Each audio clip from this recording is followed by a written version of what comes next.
And we're going to move on right now. Very troubling story surfaced yesterday from a deputy prime minister in Israel, Moshe Yaalon, who announced that it appears that Iran is working hard on a long-range ballistic missile that would be capable of attacking the U.S. homeland.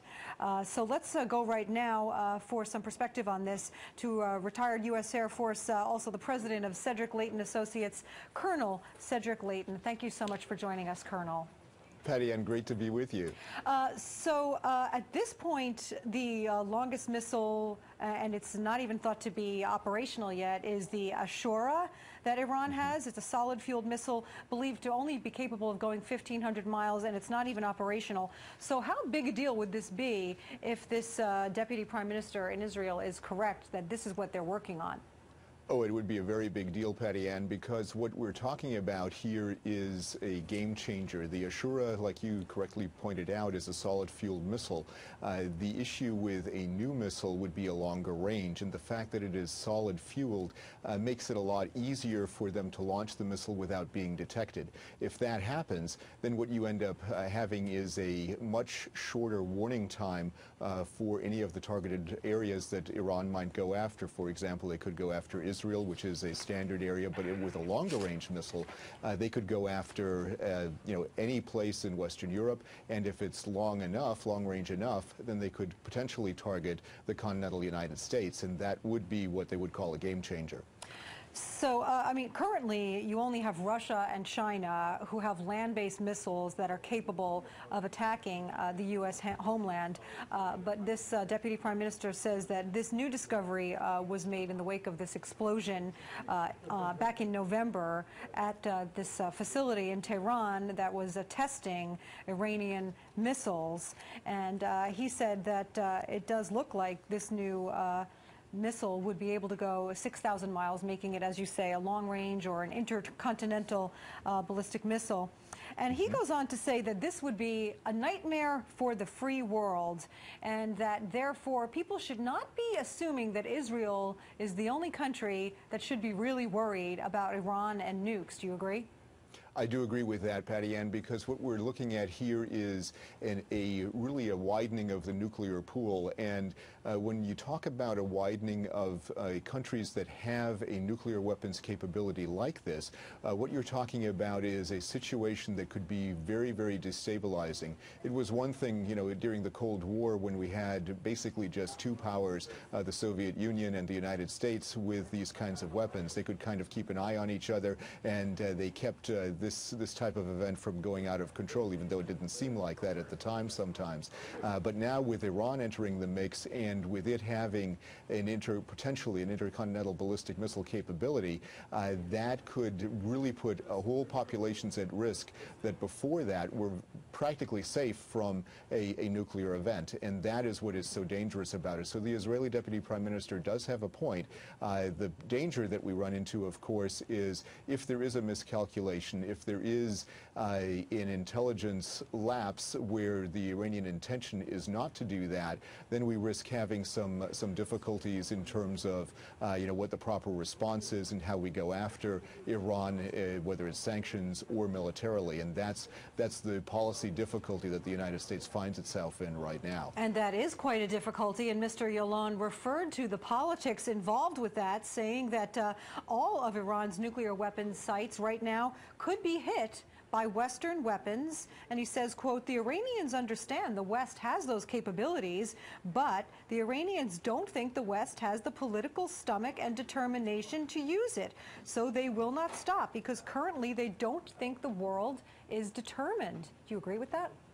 Well, yes, it's a question of backbone, and when you look at, we're talking here about political backbone, and when you look at, the ways in which people can get involved in a conflict, they can happen basically in two ways.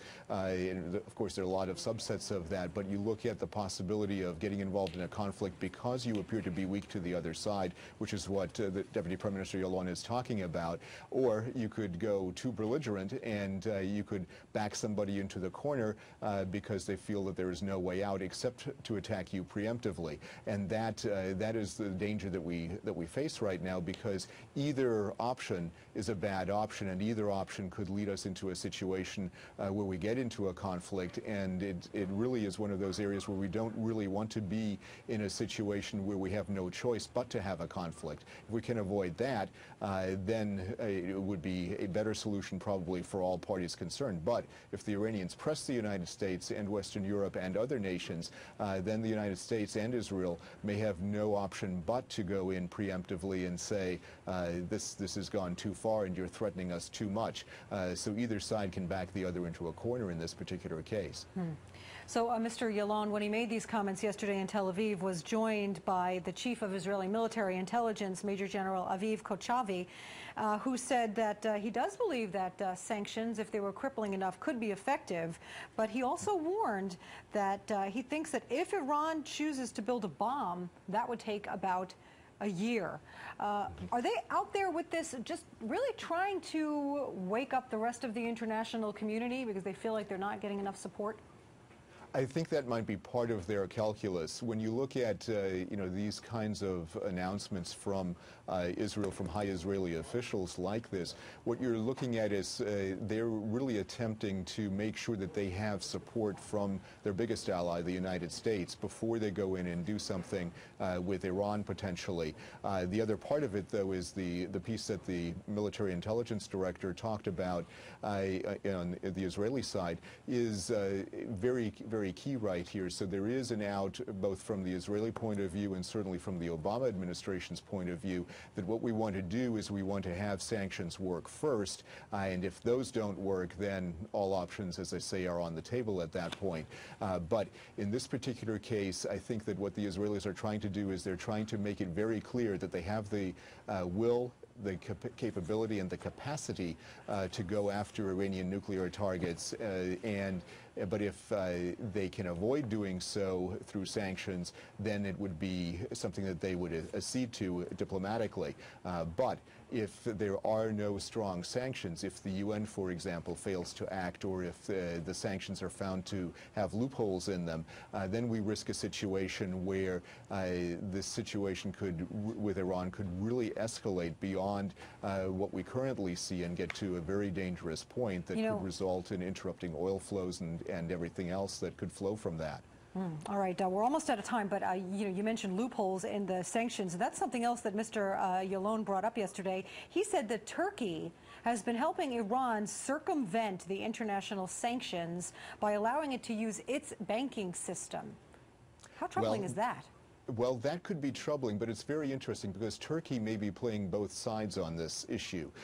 What Turkey may be doing is giving Iran an out, kind of a safety valve to use its banking system. But on the other side, Turkey is not immune to historical precedent. The Ottoman Empire back in the in the 19th century and before was a very powerful force in the Middle East and controlled most of the Middle East. And they may be looking to reestablish some kind of domination in the Middle East. They will gain allies on the Arab side, hopefully, is what from the Turkish point of view. Okay. And if they can be a big counterweight to Iran, that would be in Turkey's national interest. All right, we're going to have to leave it there. Colonel Cedric Leighton, thank you so much for joining us. My pleasure, Patty, and thanks for having me. All right.